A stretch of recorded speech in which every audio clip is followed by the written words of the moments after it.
सबैलाई नमस्कार। म झेङ रुमिङ हुँ। देहधारी प्रभु यीशुले अनुग्रहको युगमा काम गर्नु भएपछि 2000 वर्षदेखि सारा इसाई जगतले एकमात्र साँचो परमेश्वरलाई त्रिएक परमेश्वरको रूपमा परिभाषित गरेको छ।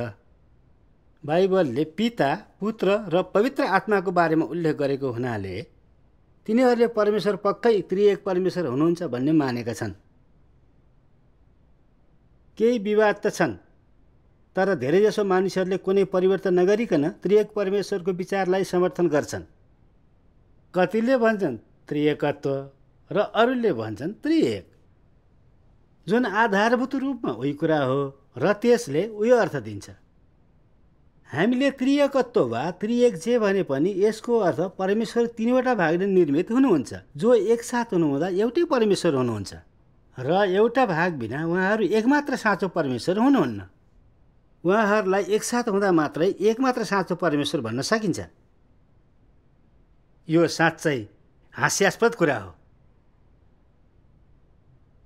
के यहोवा परमेश्वर वा प्रभु येशू एकमात्र साँचो परमेश्वर हुनुहुन्न भनेर भन्न सकिन्छ? के पवित्र आत्मा एकमात्र साँचो परमेश्वर हुनुहुन्न? के त्रिएकत्वको यो अवधारणा उहाँलाई नस्वीकार्ने र बदनाम गर्ने तरिका मात्रै होइन र? के यो उहाँलाई विभाजन गर्नु र उहाँको निन्दा गर्नु होइन र? यो त्रिएकत्व अवधारणा कति हास्यास्पद छ। यसरी धार्मिक संसारले एकमात्र साँचो परमेश्वरलाई त्रिएक परमेश्वरको रूपमा परिभाषित गरेको छ। यस क्रममा उहाँलाई विभाजन गरेको छ। यो उहाँको लागि अत्यन्तै पीडादायी कुरा हो। धार्मिक संसार परिवर्तन हुन इन्कार गर्दै जिद्दी भई यसमा लागिरहेको छ। अहिले मानवलाई मुक्ति दिन सत्यता व्यक्त गर्दै आखिरी दिनहरूका सर्वशक्तिमान परमेश्वर न्यायको काम गर्न आउनुभएको छ। उहाँले इसाई जगतको ठुलो भ्रम अर्थात् त्रिएकत्वको पर्दाफास गर्नुभएको छ। यसले हाम्रो आँखा खोलिदिएको छ र हामी हृदयबाट ख्रिस्टलाई बाटो, सत्यता र जीवनको रूपमा साथै परमेश्वरको बुद्धि र सर्वशक्तिमानताको पनि प्रशंसा गर्छौँ। परमेश्वरले यो झुटको खुलासा नगर्नु भएको भए हामीले त्रिएकत्वको अवधारणाको मूर्खतालाई कहिल्यै पनि पत्ता लगाउने थिएनौँ। हामी परमेश्वरका केही वचनहरू पढेर यसलाई नजिकबाट निहालौँ। सर्वशक्तिमान परमेश्वर भन्नुहुन्छ, यदि तिमीहरूमध्ये कसैले त्रिएकत्व साँच्चै छ भन्छौ भने तीन व्यक्तित्वहरूमा एक परमेश्वर भनेको के हो त्यो बताऊ। पवित्र पिता के हुनुहुन्छ? पुत्र के हुनुहुन्छ? पवित्र आत्मा के हुनुहुन्छ? के यहोवा पवित्र पिता हुनुहुन्छ? के येशू पुत्र हुनुहुन्छ? त्यसो भए पवित्र आत्माको बारेमा के छ? के पिता आत्मा हुनुहुन्न? के पुत्रको सार पनि आत्मा होइन र? के येशूको काम पवित्र आत्माको काम थिएन? के त्यस बेला यहोवाको काम येशूको काम जस्तै आत्माद्वारा गरिएको थिएन र? परमेश्वरसँग कतिवटा आत्मा हुन सक्छ? तेरो बयान अनुसार पिता, पुत्र र पवित्र आत्माका तीन व्यक्तित्वहरू एक हुन्। यदि त्यसो हो भने तब त्यहाँ तीनवटा आत्मा छन्। तर तीनवटा आत्मा हुनुको अर्थ त्यहाँ तीन परमेश्वर छन् भन्ने हुन्छ। यसको अर्थ त्यहाँ कुनै साँचो परमेश्वर छैन। यस प्रकारको परमेश्वरसँग अझै पनि परमेश्वरको अन्तर्निहित तत्त्व कसरी हुन सक्छ? यदि त एकमात्र परमेश्वर हुनुहुन्छ भनेर स्वीकार गर्छस् भने कसरी उहाँको पुत्र हुन र पिता हुन सक्छ? के यी सबै केवल तेरा धारणाहरू होइनन्? परमेश्वरमा एकमात्र हुनुहुन्छ। यस परमेश्वरमा एकमात्र व्यक्तित्व हुनुहुन्छ र परमेश्वरका एक आत्मा मात्र हुनुहुन्छ। बाइबलमा पवित्र आत्मा एउटै मात्र हुनुहुन्छ र एउटै परमेश्वर हुनुहुन्छ भन्ने बारे धेरै लेखिएका छन् भन्ने जस्तै। तैँले भन्ने पिता र पुत्र अस्तित्वमा भए पनि आखिर परमेश्वर एकमात्र हुनुहुन्छ अनि तिमीहरूले विश्वास गर्ने पिता, पुत्र र पवित्र आत्माको सार पवित्र आत्माको सारमा छ। अर्को शब्दमा भन्ने हो भने परमेश्वर आत्मा हुनुहुन्छ, तर उहाँ देह बन्न र मानिसहरूका माझ बास गर्न साथै सबै थोकभन्दा उच्च हुन सक्नुहुन्छ। उहाँका आत्मा सर्वसम्मिलित र सर्वव्यापी छ। उहाँ एकसाथ देहमा र ब्रह्माण्डमा र त्यसमाथि हुन सक्नुहुन्छ। सबै मानिसहरूले परमेश्वर एकमात्र साँचो परमेश्वर हुनुहुन्छ भन्ने गरेकाले परमेश्वर एकमात्र हुनुहुन्छ। कसैले पनि आफ्नो इच्छाले विभाजन गर्न सक्दैन। परमेश्वर एकमात्र आत्मा र एकमात्र व्यक्तित्व हुनुहुन्छ र त्यो परमेश्वरका आत्मा हुनुहुन्छ। पिता, पुत्र र पवित्र आत्माको यो अवधारणा सबैभन्दा हास्यास्पद छ। यसले परमेश्वरलाई विभाजित गर्दछ र उहाँलाई फरक फरक प्रतिष्ठा र आत्मा भएका तीन व्यक्तित्वहरूमा बाँड्दछ। त्यसो भए अझै पनि उहाँ कसरी एक आत्मा र एक परमेश्वर हुन सक्नुहुन्छ? मलाई भन, के आकाश र पृथ्वी र सबै थोक पिता, पुत्र वा पवित्र आत्माले सृष्टि गर्नुभएको हो? कोही भन्छन् कि उहाँहरू सबैले एकसाथ सृष्टि गर्नुभएको हो। त्यसो भए मानव जातिलाई कसले छुटकारा दियो? के पवित्र आत्माले, पुत्रले वा पिताले हो? कसैले भन्छन् मानव जातिलाई पुत्रले उद्धार गर्नुभएको हो। त्यसो भए सारमा पुत्र को हुनुहुन्छ? के उहाँ परमेश्वरका आत्माको देह धारण हुनुहुन्न र? देह धारणले स्वर्गमा हुनुहुने परमेश्वरलाई सृष्टि गरिएको मानिसको दृष्टिकोणबाट पिताको नाउँले सम्बोधन गर्दछ। के यसो पवित्र आत्माद्वारा गर्भधारण भई जन्मनु भएको तँलाई थाहा छैन? उहाँभित्र पवित्र आत्मा हुनुहुन्छ। तैँले जे भने पनि उहाँ अझै पनि स्वर्गका परमेश्वरसँग एक हुनुहुन्छ, किनकि उहाँ परमेश्वरका आत्माको देह धारण हुनुहुन्छ। पुत्रको बारेमा यो धारणा असत्य हो। एउटै आत्मा हुनुहुन्छ जसले सबै काम गर्नुहुन्छ। केवल परमेश्वर स्वयंले मात्र अर्थात् परमेश्वरका आत्माले आफ्नो काम गर्नुहुन्छ। परमेश्वरका आत्मा को हुनुहुन्छ? के यो पवित्र आत्मा होइन र? के यो येशूमा काम गर्ने पवित्र आत्मा नै होइन र? यदि यो काम पवित्र आत्मा अर्थात् परमेश्वरका आत्माद्वारा नगरिएको भए के उहाँको कामले स्वयं परमेश्वरको प्रतिनिधित्व गर्न सक्थ्यो? परमेश्वरका वचनहरू स्पष्ट र तीक्ष्ण छन्। परमेश्वर नै एकमात्र साँचो परमेश्वर हुनुहुन्छ र यसमा परमेश्वरको आत्मा र व्यक्ति एउटै मात्र हुनुहुन्छ। पिता, पुत्र र पवित्र आत्माका तीन व्यक्तिहरू अवश्य नै हुनुहुन्न। परमेश्वर प्रभु येशूको देह रूपमा आउनु अघि पुत्रको बारेमा केही भनिएको थिएन। परमेश्वरको आत्मा अर्थात् पवित्र आत्मा मात्र हुनुहुन्थ्यो। परमेश्वरले स्वर्ग, पृथ्वी र सबै थोकको सृष्टि उहाँका आत्माका वचनहरूद्वारा गर्नुभएको थियो। त्यसैले के उहाँको आत्मा एकमात्र साँचो परमेश्वर होइन र? परमेश्वरले व्यवस्थाको युगको काम पूर्ण रूपमा मानवद्वारा गराउनु भएको थियो। त्यो बेला तथाकथित पुत्र नहुनु भई एउटै मात्र परमेश्वर अर्थात् सृष्टिकर्ता हुनुहुन्थ्यो। परमेश्वर त्रिएक परमेश्वर हुनुहुन्छ भनेर कहिल्यै भनिएको छैन र पवित्र आत्माले त्रिएकत्वको गवाही कहिल्यै दिनुभएको छैन। त्यसो भए उहाँ देहधारी भएर प्रभु येशूको रूपमा आउनु भएपछि किन मानिसहरूले परमेश्वरलाई त्रिएक परमेश्वरको रूपमा परिभाषित गरे? प्रभु येशू देहधारी परमेश्वरको आत्मा हुनुहुन्थ्यो र परमेश्वरको आत्माले नै उहाँका सबै काम सञ्चालन गर्ने र अभिव्यक्ति दिने गर्नुभएको थियो। प्रभु येशूभित्रको आत्मा नै यहोवाको आत्मा अर्थात् पवित्र आत्मा हुनुहुन्छ। त्यसो भए के प्रभु येशू एकमात्र साँचो परमेश्वर हुनुहुन्छ? हो, हुनुहुन्छ। त्यसकारण परमेश्वर देह बन्नु हुँदा तीनवटा भागमा पिता, पुत्र र पवित्र आत्मामा बाँडिनु भएको होइन। तर मानिसहरूले देह धारणको सारलाई नबुझेकाले जिद्दी भई परमेश्वरलाई विभाजन गरे। बुझाइ सम्बन्धी मानवको क्षमता अत्यन्तै सीमित भएकोले यो त्रुटि भएको हो। परमेश्वर नै एकमात्र साँचो परमेश्वर हुनुहुन्छ। उहाँ एउटै मात्र हुनुहुन्छ र उहाँको एउटै मात्र आत्मा छ। कुनै पनि देह धारणहरू हुनु अघि उहाँ एकमात्र साँचो परमेश्वर हुनुहुन्थ्यो र देह धारण भएपछि पनि एकमात्र साँचो परमेश्वर नै रहनुहुन्छ। परमेश्वर देह बन्नु भएकोले मानिसहरूले उहाँलाई तीन भागमा, तीन व्यक्तिमा विभाजित गर्छन्। जुन परमेश्वरलाई टुक्र्याउनु र एकमात्र साँचो परमेश्वरलाई इन्कार गर्नु हो। के त्यो मूर्खतापूर्ण कार्य होइन र? के संसारको सृष्टि गर्नु हुँदा उहाँ एकमात्र साँचो परमेश्वर हुनुहुन्न थियो भन्न सकिन्छ? वा व्यवस्थाको युगको अवधिमा उहाँ एकमात्र साँचो परमेश्वर हुनुहुन्न थियो? अनुग्रहको युगमा देहमा देखा परेर काम गर्नु भएपछि कसरी एकमात्र साँचो परमेश्वर त्रिएक परमेश्वर बन्नुहुन्थ्यो र? के यो मानव मूर्खता र निरर्थकताले ल्याएको गल्ती होइन र? यदि त्रिएकत्वको अवधारणा सही थियो भने संसारको सृष्टि गर्दा किन परमेश्वरले आफ्ना 3 व्यक्तिहरूको गवाही दिनु भएन? अनि किन व्यवस्थाको युगमा कसैले पनि यसको बारेमा गवाही दिएन? प्रकाशको पुस्तकमा पवित्र आत्माले किन त्रिएकत्वको बारेमा कुनै गवाही दिनुभएको छैन?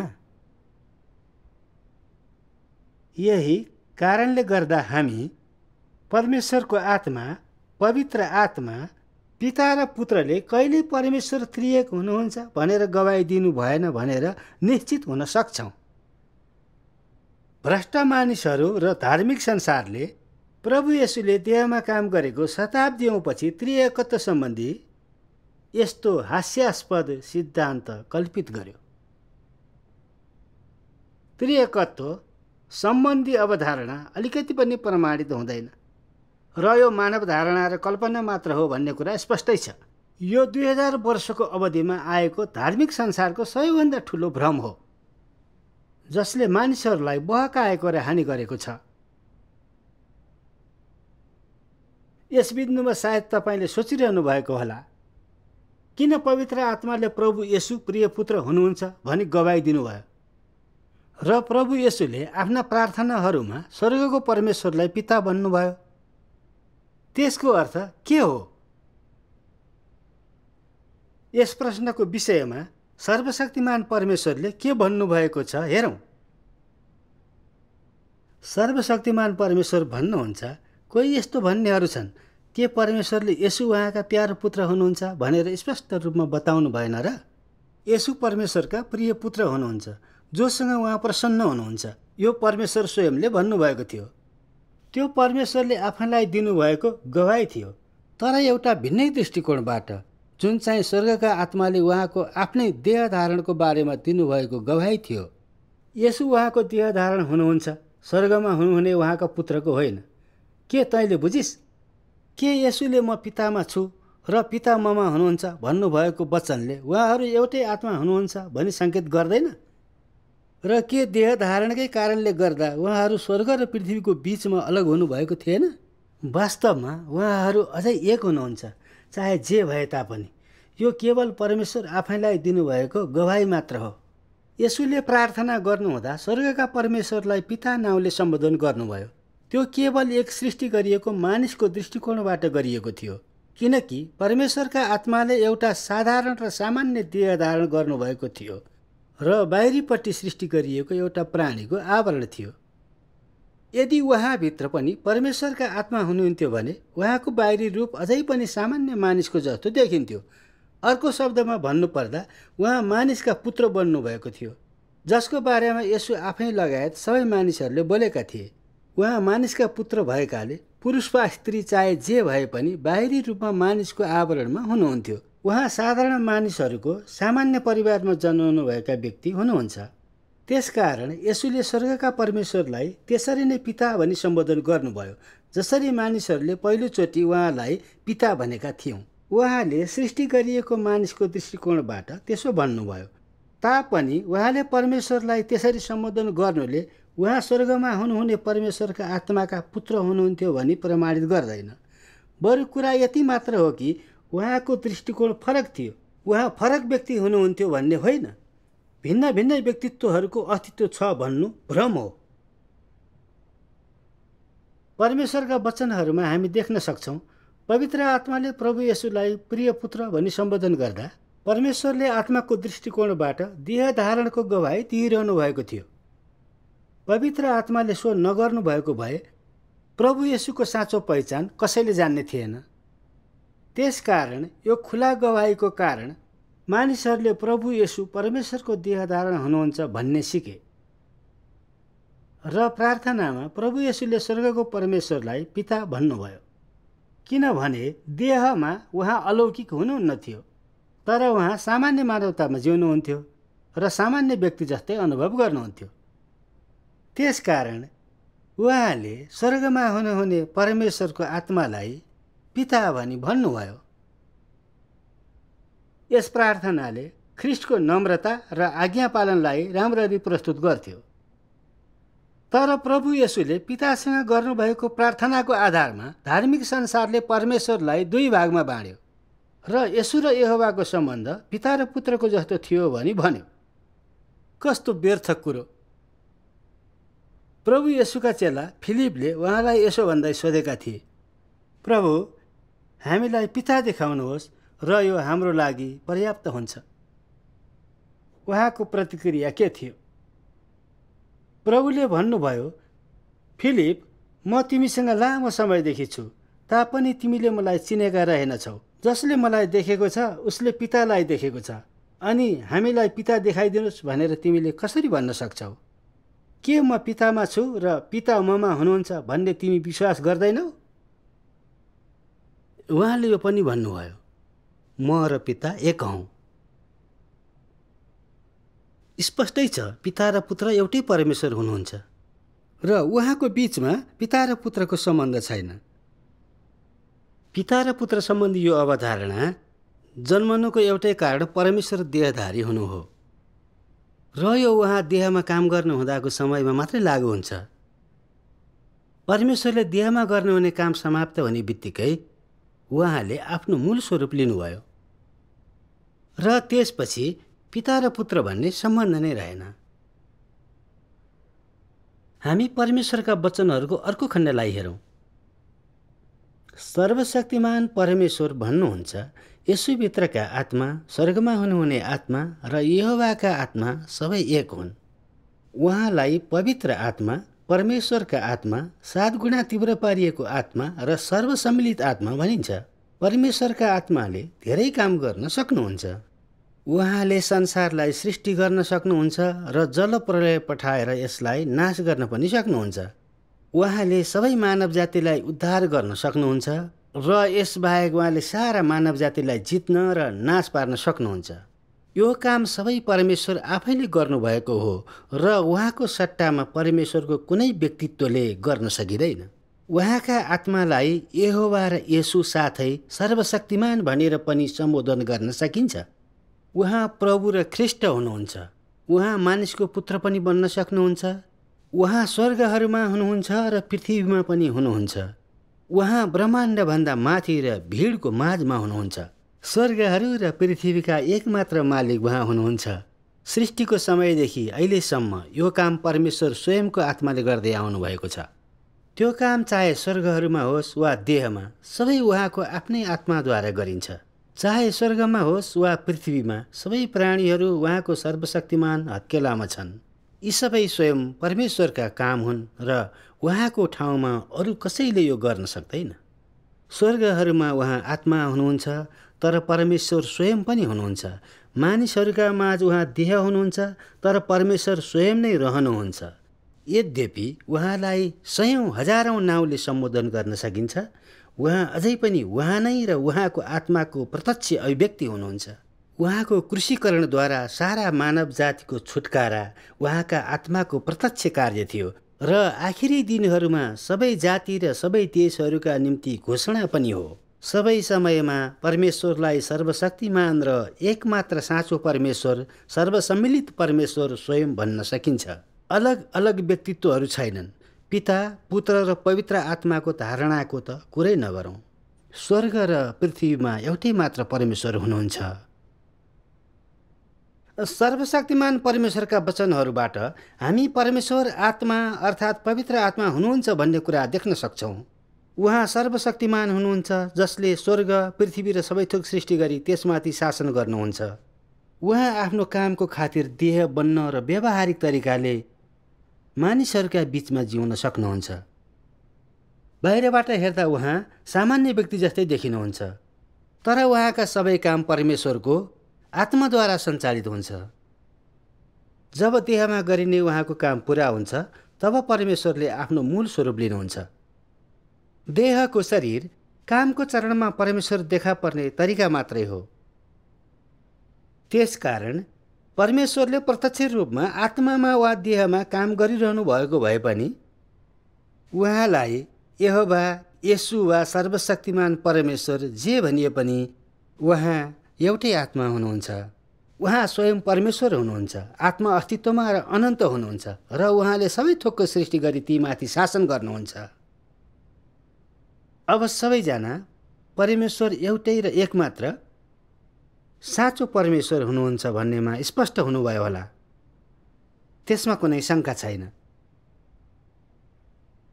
इसाई जगतले परमेश्वरलाई 3 भागमा विभाजन गर्दै एकमात्र साँचो परमेश्वर त्रिएकत्व हो भन्ने कायम गर्छ र अलग हुँदा उहाँहरू एकमात्र साँचो परमेश्वर हुनुहुन्न र एकमात्र साँचो परमेश्वर त त्रिएकत्व हुनुहुन्छ भन्ने दाबी गर्छ। के यो परमेश्वरलाई नस्वीकार्नु होइन र?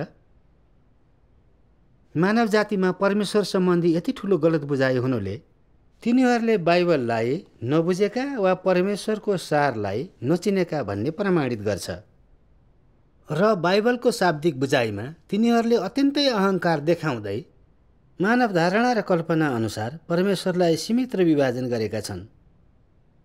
यो वास्तवमा परमेश्वरको विरोध र निन्दा गर्नु हो। र अहिले सर्वशक्तिमान परमेश्वरले धार्मिक संसारको सबैभन्दा ठुलो भ्रम त्रिएकत्वको खुलासा गर्नुहुँदै आफ्नो काम गर्न सत्यता व्यक्त गरिरहनु भएको छ। अब हामी परमेश्वर नै एकमात्र साँचो परमेश्वर हुनुहुन्छ भन्ने कुरा मान्छौँ। उहाँको आत्मा नै एकमात्र साँचो परमेश्वर हुनुहुन्छ। पवित्र आत्मा नै एकमात्र साँचो परमेश्वर हुनुहुन्छ र उहाँका देह धारणहरू एकमात्र साँचो परमेश्वर हुनुहुन्छ। उहाँको आत्मामा पवित्र आत्मा र उहाँको देह धारणमा उहाँ एकमात्र साँचो परमेश्वर र एउटै परमेश्वर हुनुहुन्छ। उहाँलाई विभाजन गर्न सकिँदैन। यदि मानिसहरूले यी सत्यताहरूलाई नस्वीकारी आफ्ना धारणा र कल्पनामा जिद्दी भई लागिरहन्छन्, त्रिएकत्वमा विश्वास गर्ने एकमात्र साँचो परमेश्वरलाई 3 परमेश्वरको रूपमा हेर्ने गरिरहन्छन् भने त्यो परमेश्वरको भर्त्सना र निन्दा गर्ने पाप हो। परमेश्वरको आत्माको निन्दा गर्नु पवित्र आत्माको निन्दा गर्नु हो र कसैले पनि त्यसका परिणामहरू सहन सक्दैन। बुद्धिमानीहरूले ढिलाइ नगरी बिउजने र परमेश्वरको विरुद्धमा ओर्लिने गल्ती गर्नबाट बच्न यो गलत दृष्टिकोणमा नअड्किरहने अवसर छ। प्रभु येशूले भन्नुभयो, मानिसका सबै किसिमका पापहरू र ईश्वर निन्दा क्षमा गरिनेछन्, तर मानिसले पवित्र आत्माको विरुद्ध गरेको ईश्वर निन्दा क्षमा गरिने छैन र जसले मानिसको पुत्रको विरुद्धमा वचन बोल्छ उसलाई क्षमा दिइनेछ, तर पवित्र आत्माको विरुद्धमा बोल्नेलाई यस संसारमा र आउनेवाला संसार दुवैमा क्षमा गरिने छैन। धार्मिक संसार अझै पनि जिद्दी भएर त्रिएकत्वको यो भ्रममा लागिरहेको छ। तिनीहरूले कहिलेसम्म परमेश्वरको विरोध गरिरहनेछन्? अब बिउझने समय आएको छ। सर्वशक्तिमान परमेश्वर भन्नुहुन्छ, यति धेरै वर्षमा परमेश्वर तिमीहरूद्वारा यसरी विभाजित पारिनुभयो, हरेक पुस्तासँग अझ सूक्ष्म सूक्ष्म हुँदै विभाजित भइरहेको छ। त्यस हदसम्म कि परमेश्वरलाई खुल्लम खुल्ला 3 परमेश्वरमा विभाजित हुनुभएको छ। अनि मानिसका निम्ति अहिले परमेश्वरलाई एक मानेर फेरि जोडिनु असम्भव छ, किनकि तिमीहरूले उहाँलाई धेरै राम्ररी विभाजित गरेका छौ। यदि ढिलो हुनुभन्दा अघि मैले शीघ्र कार्य गरिन भने यो भन्न गाह्रो छ कि तिमीहरूले कति बेरसम्म निर्लज्ज भई त्यसमा लागिरहन्छौ। यसरी परमेश्वरलाई विभाजन गरिरहँदा उहाँ कसरी अझै पनि तिमीहरूका परमेश्वर हुन सक्नुहुन्छ? के तिमीहरू अझै परमेश्वरलाई चिन्न सक्छौ? के तेरो तर्कले परमेश्वरको कामलाई राम्ररी विश्लेषण गर्न सक्छ? के तैँले यहोवाका सबै कामको अन्तर्दृष्टि पाउन सक्छस्? के मानिसको रूपमा तँ ती सबै देख्न सक्छन्? वा के परमेश्वर स्वयं हुनुहुन्छ जसले अनन्ततादेखि अनन्ततासम्म देख्न सक्नुहुन्छ? के धेरै अघि अनन्ततादेखि आउने अनन्ततासम्म देख्न सक्ने तँ होस्, वा के यो परमेश्वरले गर्न सक्नुहुन्छ? तँ के भन्छस्? तँ परमेश्वरलाई व्याख्या गर्न कसरी योग्य छस्? तेरो स्पष्टीकरणको आधार के हो? के तँ परमेश्वर होस्? स्वर्गहरू र पृथ्वी अनि सबै थोकहरू परमेश्वर आफैले बनाउनु भएको हो। यो गर्ने तँ होइनस्। त्यसैले तँ किन गलत स्पष्टीकरणहरू दिइरहेको छस्? अब के तँ अझै त्रिएक परमेश्वरमा विश्वास गरिरहन्छस्? के त्यसो गर्नु तँलाई धेरै बोजिलो लाग्दैन? तैँले 3 परमेश्वरमा होइन एक परमेश्वरमा विश्वास गर्नु नै सबैभन्दा उत्तम हुन्छ। हलुको हुनु सबैभन्दा उत्तम हो, किनकि प्रभुको बोझ हलुको छ। आजको लागि हामी यति नै कुरा गरौँ। भिडियो हेर्नुभएकोमा तपाईँलाई धन्यवाद। यदि तपाईँ अझै धेरै सत्यता जान्न चाहनुहुन्छ वा तपाईँसँग कुनै प्रश्नहरू छन् भने हामीलाई तल कमेन्ट लेख्नुहोस्। फेरि भेटौँला।